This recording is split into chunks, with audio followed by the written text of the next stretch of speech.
Did Donald Trump just commit an impeachable offense with his mindless meanderings in front of our military? Experts on such matters think so, and have all the details and receipts that show Donald Trump taking himself down coming up next. In researching this story for you, I discovered that there's actually two stories with the phrase impeachable offense at their core that are trending today.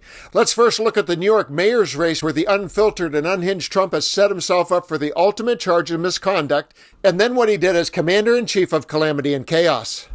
The mayor's story came to my attention via a headline that was all over X that read, "Is this even legal? Trump just named who he'll punish next." And his latest unhinged post set off a firestorm over his most impeachable offense yet.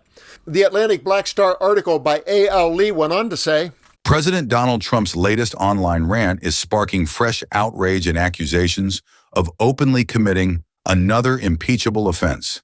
In a fiery post shared on Truth Social, Trump once again mixed political threats with personal insults. But this time, his words carried an unmistakable message about who he plans to target next and how.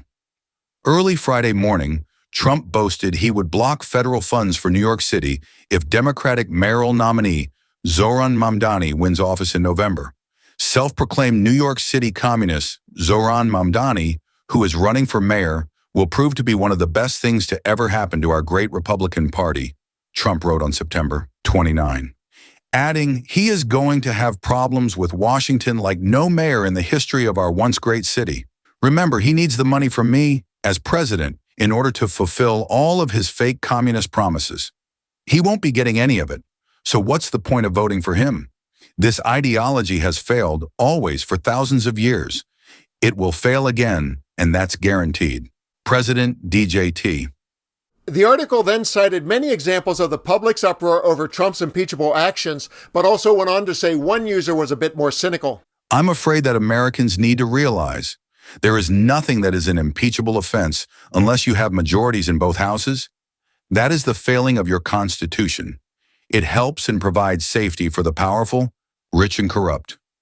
Face it, that's how it was always intended to work. Trump likes to say, you don't have the cards, I have all the cards, and for now that's true.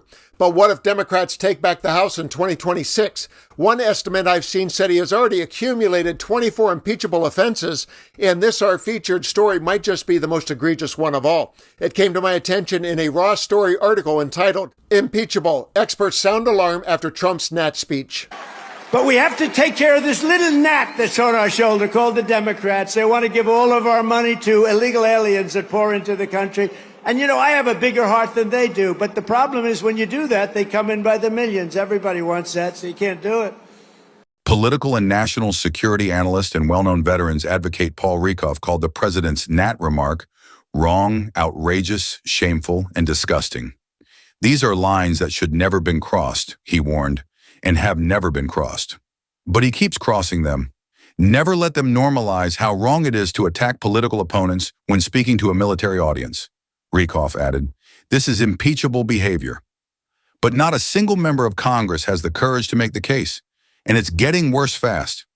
Juliette Kayyem is a senior public policy lecturer and the faculty director of the Homeland Security Project and the Security and Global Health Project at Harvard's Kennedy School of Government, as well as a CNN senior national security analyst and a contributor to The Atlantic, according to her bio.